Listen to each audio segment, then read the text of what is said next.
Hello friends, कैसे आप सभी लोग। आई होप आप लोग बड़े अच्छे होंगे और अपनी तैयारी बड़े अच्छे से कर रहे होंगे। जैसा कि आप जानते हैं कि आपका पहला पेपर हिंदी का हो चुका है। आई होप सबका पेपर अच्छे हुआ होगा।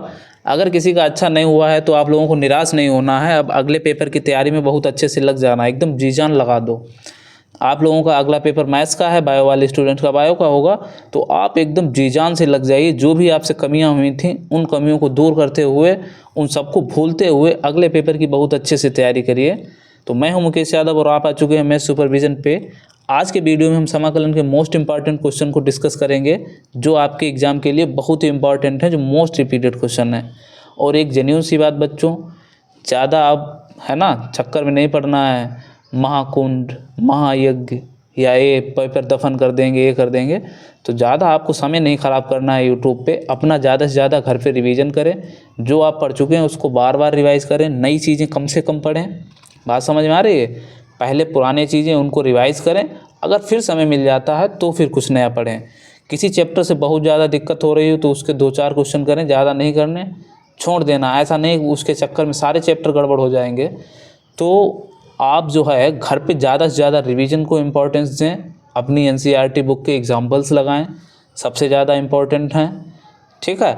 और बाकी जो है, अगर आप लोग ज़्यादा मोस्ट इम्पॉर्टेंट क्वेश्चन करना चाहते हैं तो आप क्या करिए, हमारे चैनल पे प्लेलिस्ट पड़ी हुई है आप भी की समाकलन की, आप उसको देख सकते हैं। छोटी छोटी वीडियोज़ हैं और उसमें काफ़ी समय नहीं लगेगा आपको, 2-2.5 घंटे में सब देख सकते हैं आप, ठीक है। 10-10, 15, 20-20 मिनट की वीडियोज़ हैं, तो उनको आप देखिए और ज़्यादा से ज़्यादा आप रिवाइज करिए। तो शुरुआत करते हैं पहले सवाल से। मोस्ट इंपॉर्टेंट क्वेश्चन है, कह रहा है सिद्ध करो from limit 0 to π/4 log sin 2x dx equals to -5/4 log 2, ठीक है। तो इसको शुरुआत करने से पहले बच्चों 2 क्वेश्चन आपको याद रखने हैं। पहले तो हल डाल लेते हैं। कौन सा? एक तो इसी से मिलता जुलता सवाल आता है, फ्रॉम लिमिट 0 to π/2। ये सारे क्या है, 5 नंबर का क्वेश्चन है। From limit 0 to π/2 log sin x dx, या इसी से आता है from limit 0 to π/2 log cos x dx, और इसमें सिद्ध करवाता है -π/2 log 2। ये भी मोस्ट इंपॉर्टेंट क्वेश्चन है, इसी की तरह है। अगर आप लोगों ने नहीं किया है तो आप चैनल की प्लेलिस्ट बनी हुई है इंटीग्रेशन की, उसमें आप देख सकते हैं। ये दोनों मोस्ट इंपॉर्टेंट क्वेश्चन है। आज के वीडियो में इस क्वेश्चन को करेंगे। तो हमने बताया था जब भी आ जाए कोई भी निश्चित समाकलन का सवाल आ जाएगा तो हम उसको काय के मान के बराबर करेंगे, तो आई के मान के बराबर करेंगे। तो मान लेंगे यहाँ से भी कि माना i equals to from limit 0 to π/4 log sin 2x और dx, और इसको इक्वेशन फर्स्ट बोल देना है। फिर क्या करेंगे, इसमें प्रॉपर्टी 4 लगाएंगे, लिखेंगे प्रगुण from limit 0 to a f of x dx equals to from limit 0 to a f of a minus x dx। क्या होती है प्रॉपर्टी 4? अगर 0 अपर और लो लिमिट को जोड़ो तो 0 प्लस a, फिर a में से x को घटा देते हैं, मतलब x की जगह a माइनस एक्स। यहाँ 0 प्लस 5/4 तो x की जगह क्या लिखेंगे, 5/4 माइनस एक्स, फुल लिख देते हैं।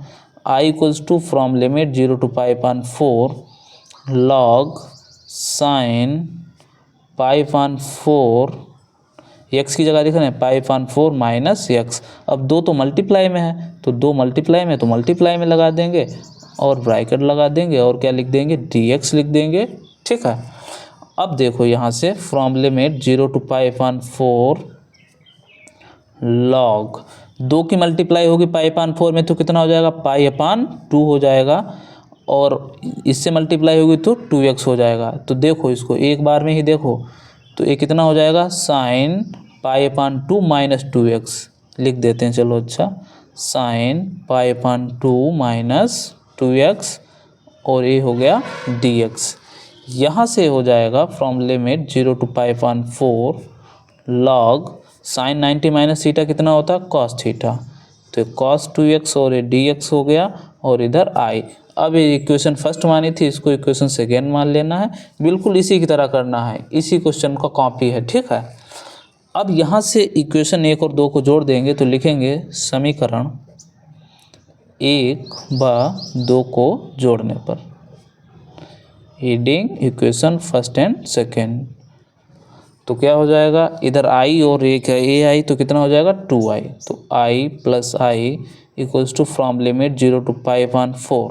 एक ही बार में लिखेंगे। देखो बच्चों, यहाँ इंटीग्रल 0 to π/4 dx है, यहाँ भी इंटीग्रल 0 to π/4 dx है। तो एक ही बार में लिख देते हैं दोनों क्वेश्चन को।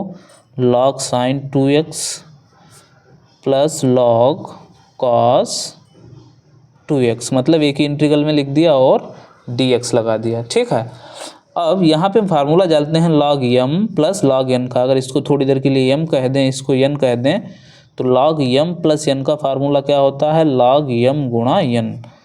तो हमने कहा log sin 2x into cos 2x हो गया, और इधर क्या है dx हो गया। अब यहाँ पे हमारे दो आ गए, दोनों मल्टीप्लाई में आ गए। यहाँ पे हम 2 से मल्टीप्लाई कर रहे हैं, 2 से भाग कर रहे हैं, इसी लाइन में करे दे रहे हैं बच्चों। देखो बड़े ध्यान से देखना है, क्या किया है हमने, 2 से मल्टीप्लाई किया, 2 से भाग कर दिया। अब ये हमारा बन गया 2 sin x into cos x. X की जगह 2x लिखा है, तो फार्मूला काय का बन जाएगा, sin 2x का।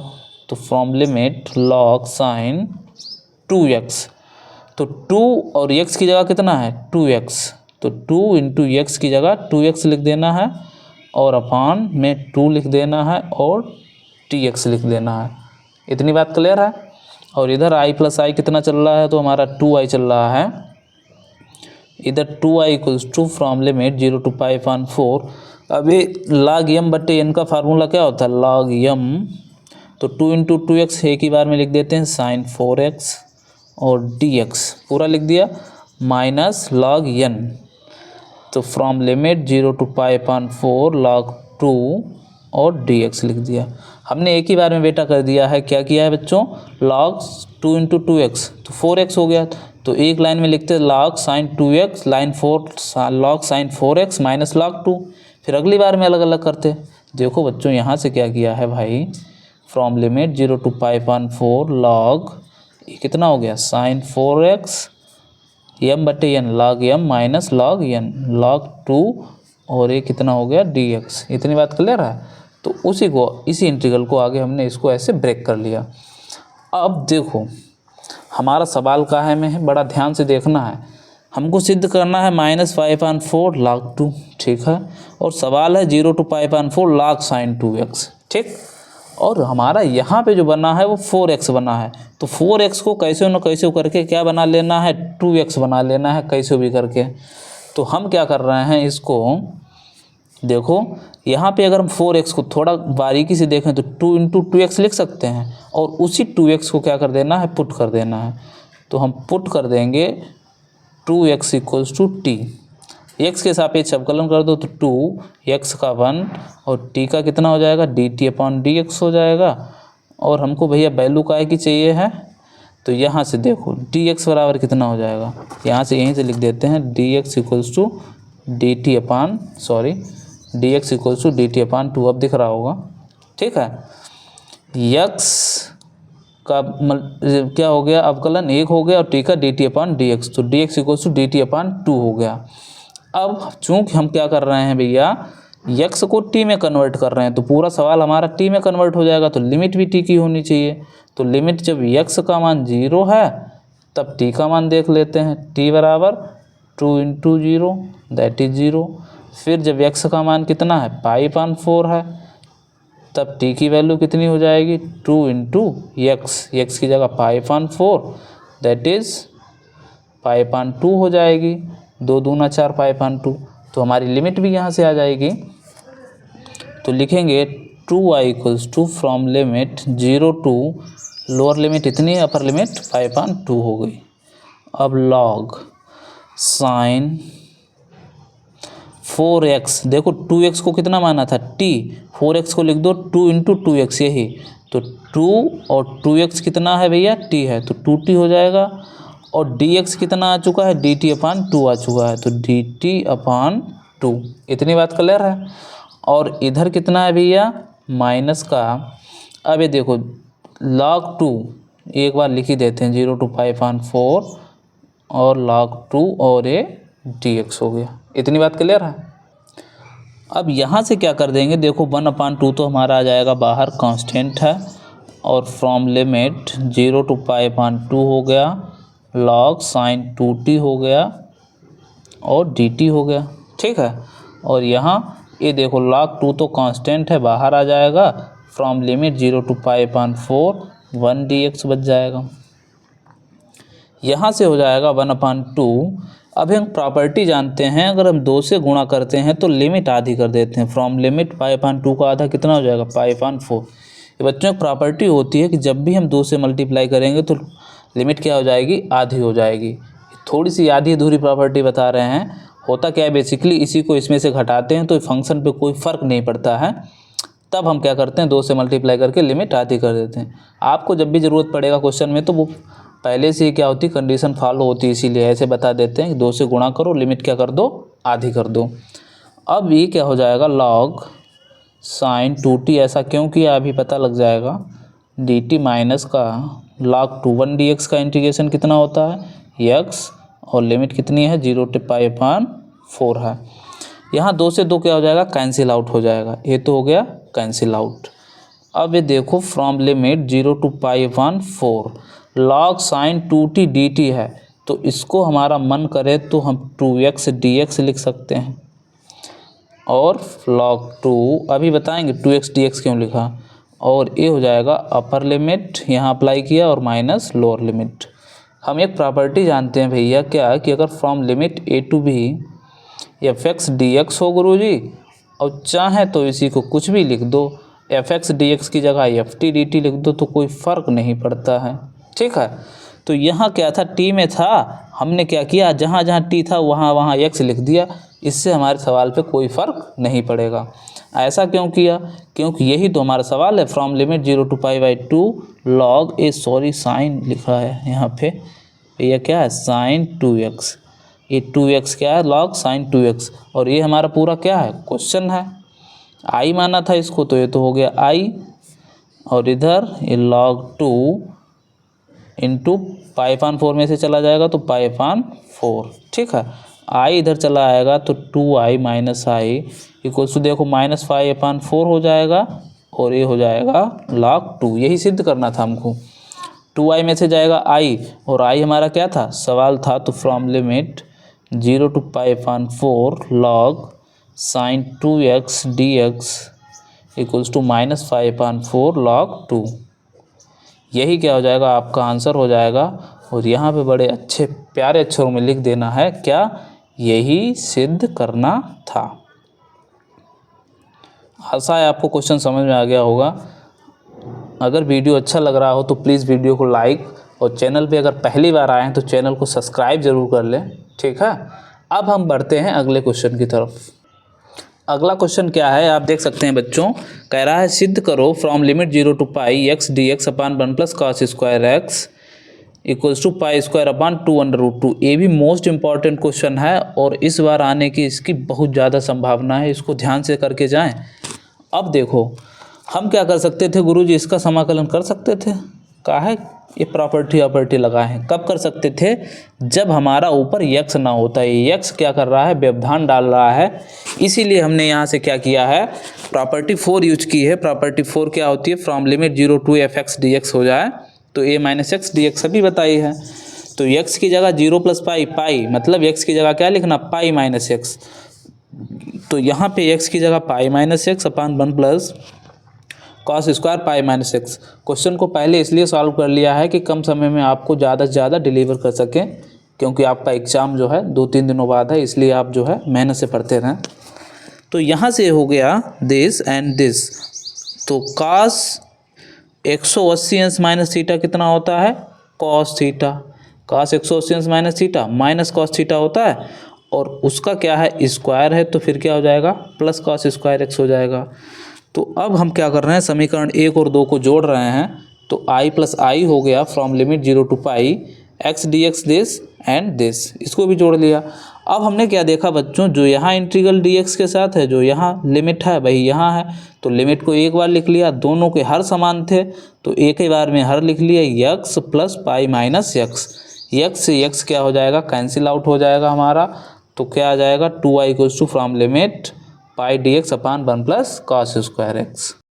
अब यहाँ से क्या हो जाएगा बच्चों, 2y इक्वल्स टू, ये तो हो चुका पाई d x upon 1 plus cos square x, ठीक है। अब देखो जब भी नीचे क्या दिख जाए, कॉस स्क्वायर एक्स दिख जाए केवल ऐसे ही, तो करना क्या है आपको, यहाँ से कॉस स्क्वायर एक्स ले लेना है कॉमन। तो from limit 0 to pi d x upon cos square x हम ले रहे हैं कॉमन। कॉमन लेने का मतलब होता है भाग करना। तो एक में कॉस स्क्वायर एक्स से भाग लगेगा तो क्या हो जाएगा, 1 अपॉन कॉस स्क्वायर एक्स, उसको लिख देंगे सेक स्क्वायर एक्स। और कॉस स्क्वायर एक्स में कॉस स्क्वायर एक्स का भाग जाएगा तो कितना हो जाएगा, 1, ठीक है। इतनी बात क्लियर है। अब यहाँ से ये देखो 1 अपॉन कॉस स्क्वायर एक्स है, ऊपर जाएगा, ये पाई कांस्टेंट है तो पाई तो बाहर। From limit 0 to pi 1 upon cos square x कितना हो जाएगा, sec square x d x हो जाएगा। नीचे सेक स्क्वायर एक्स को क्या लिख सकते हैं, 1 प्लस टेन स्क्वायर एक्स। इस वाले सेक स्क्वायर को 1 प्लस टेन स्क्वायर एक्स लिख दिया, प्लस 1 लिख दिया, और इधर हमारा चल रहा है 2y, ठीक है। इतनी बात क्लियर होगी। अब देखो 2y equals to from limit, ये देखो पाई है, हम क्या कर रहे हैं भैया, फिर से यहाँ पे 2 से कर रहे हैं गुणा, 2 से गुणा कर रहे हैं, लिमिट को आधा कर रहे हैं। फ्रॉम लिमिट 0 टू पाई अपान 2, 2 से गुणा किया, लिमिट को क्या कर दिया, आधा कर दिया, और इधर हो गया sec square x d x upon 1 plus 1 2 plus ten square x d x, ठीक है। डी एक्स पहले से लिख दिया। अच्छा गुरुजी यहाँ क्यों ज़रूरत पड़ गई 2 से गुणा करके लिमिट आधी करने की, क्यों, हमको पता था tan x को आगे हम t पुट करेंगे, उसका अवकलन sec square x d x.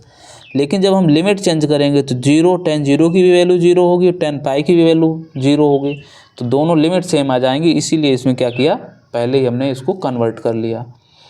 अब यहाँ से देखो पुट कर देते हैं क्या, एक तो 2 से 2 कैंसिल कर दो, ठीक है।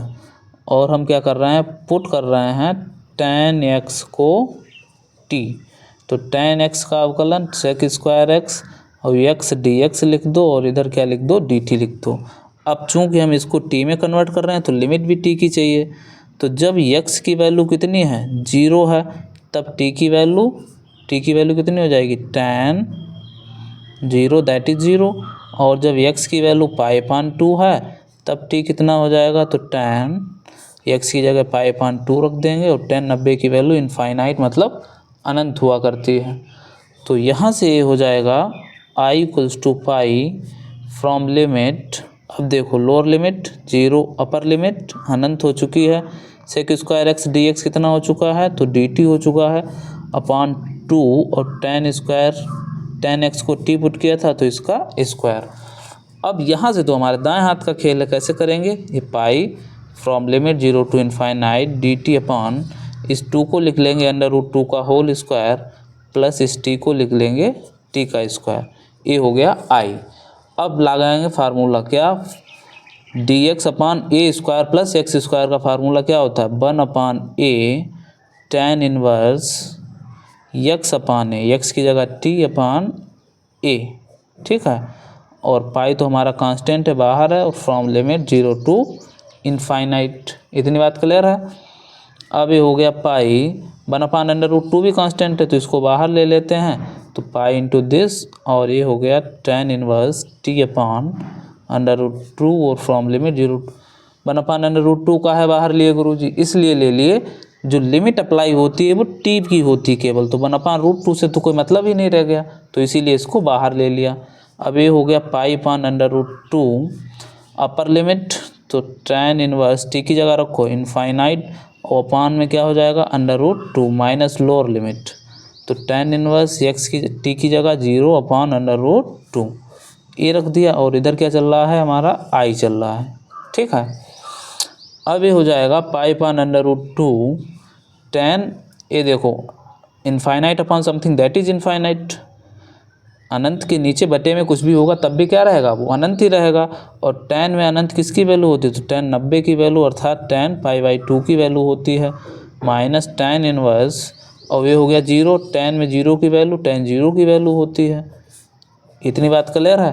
tan से tan इनवर्स कैंसिल आउट हो जाएगा अंदर, तो कितना बचेगा, पाई अपान 2 माइनस tan से tan कैंसिल है 0, इधर हमारा i, और i हमने क्या माना था, सवाल माना था, मतलब from limit 0 to pi x d x upon 1 plus cos square x, और इधर पाई से पाई तो पाई स्क्वायर हो गया अपान 2√2। और यही हमको सिद्ध करना था। देख सकते हैं बच्चों, क्या करना था, सिद्ध कीजिए from limit x d x upon this, तो पाई स्क्वायर अपान 2√2। ठीक है, तो ये जो है हमारा आंसर हो जाएगा। लिख देंगे दिस इज अवर आंसर, लिख देंगे इति सिद्धम, यही हमको सिद्ध करना था। इतनी बात क्लियर होगी। तो आपको जो है दोनों क्वेश्चन समझ में आ गए होंगे। मोस्ट इम्पॉर्टेंट क्वेश्चन है और इस बार आने की इनकी प्रोबेबिलिटी बहुत ज़्यादा है। इनको आप घर पे कई बार रिवाइज कर लें। ठीक है, तो मिलते हैं किसी नेक्स्ट वीडियो में। तब तक के लिए जय हिंद, नमस्कार। घर पे अच्छे से पढ़ते रहिए, हंसते रहिए, मुस्कुराते रहिए।